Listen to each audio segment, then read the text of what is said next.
Alright, when I made the, mail day video earlier today for, Clem, this is Clem's, the package, the trade, I was kind of expecting somebody to, get on me about the, or possibly, harp on him about the damage on the cards, but I figured I'd just do this little clarification video that it was not his fault, okay?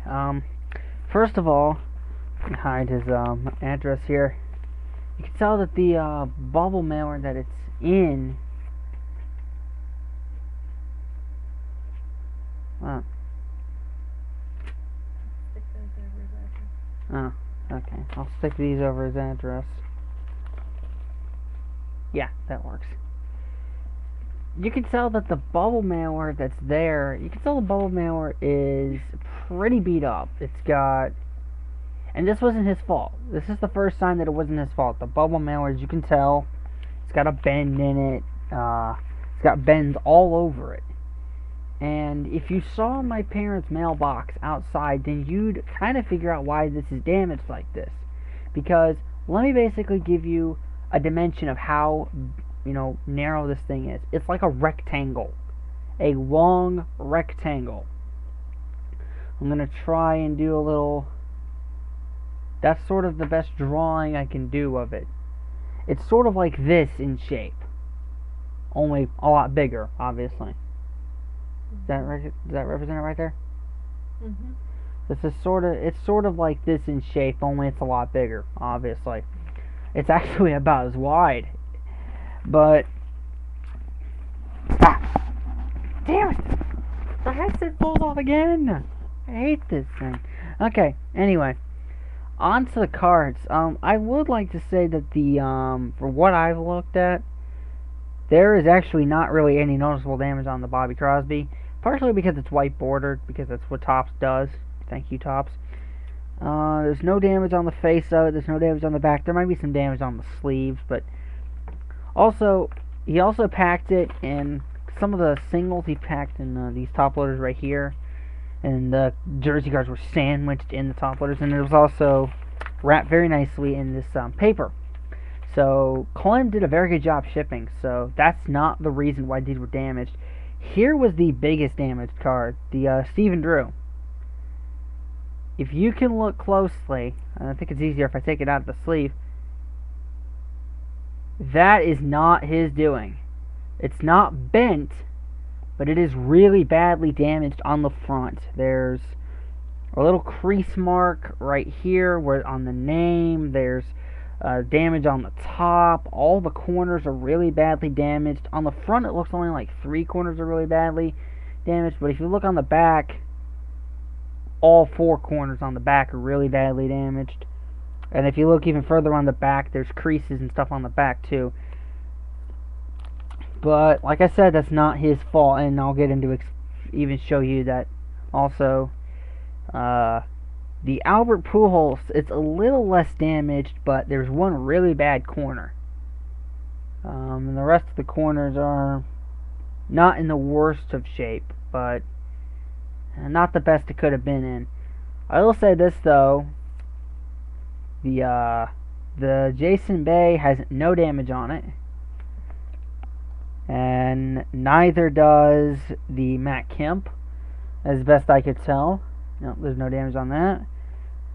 The Derek Barton's not damaged.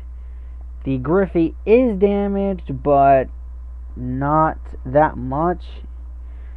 3 of the corners are a little bit dinged up, but they're not like completely screwed up. The Brett Favre's got a little bit of damage, which is actually kind of hard to manage on Topps Finest considering the way they make these cards. It's about the standard fare that you would expect the Topps Finest to be coming out of the pack. Here is the biggest reason why it's not his fault.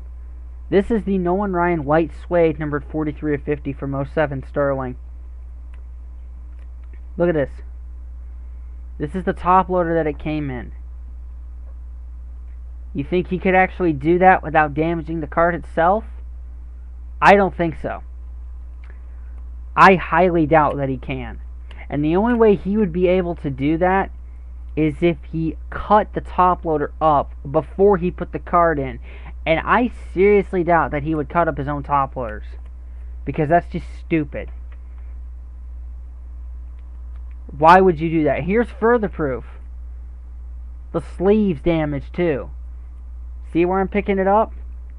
Okay, this is the card. I'm not even touching the sleeve. This right here, if you can tell what I've bent back, I'll give you a better look of it right here. That is damaged. The sleeve is damaged. The card itself is not. Because with these Top Sterlings, I don't think you can actually damage them without physically tearing the card up. Because it's really thick cardstock. Like, if you've opened up Top Sterlings, you know what I'm talking about. It's like 07 Top Sterling or 08 Top Sterling.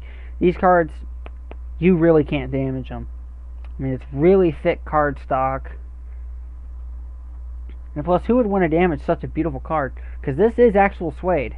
If you've ever opened up 07 Sterling or 06 Sterling, you know that this is actual suede.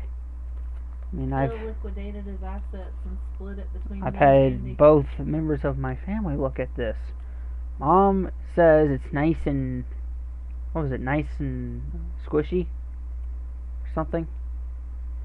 But I just got 500 gold. Nice and velvety feel, because it is suede. So I thought I'd just clear that up. If you guys had any questions of, did Clem do this himself? I think I've shown many examples how he couldn't have done it himself. Yeah, I think it was. Even if he tried. And like I said, just to give you an idea of how big the mailbox is, it's like that.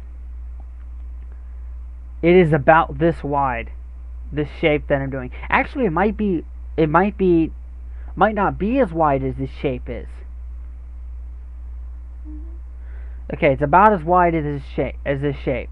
So, but it is bigger, obviously, to fit the thing. But you have to shove the thing in, and you have to really shove it in. You see the way I've got it shoved in here?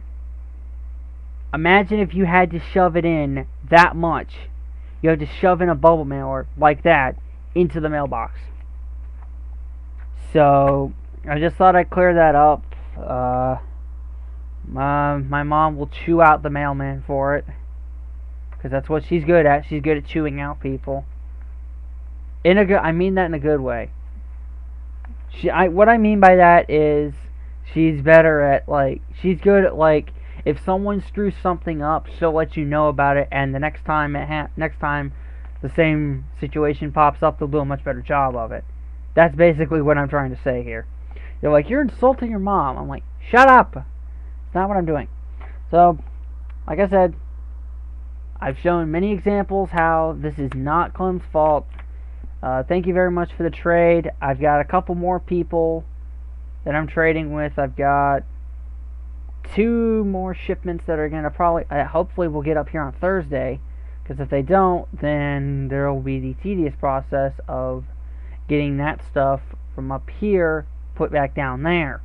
And then I'll have to wait a couple more days to open those packages. But I should get them tomorrow.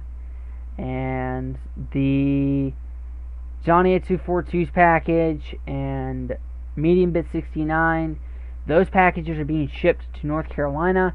Medium Bit, I'm going to ship your package to... I'm not going to personally ship it, but I will have it shipped tomorrow.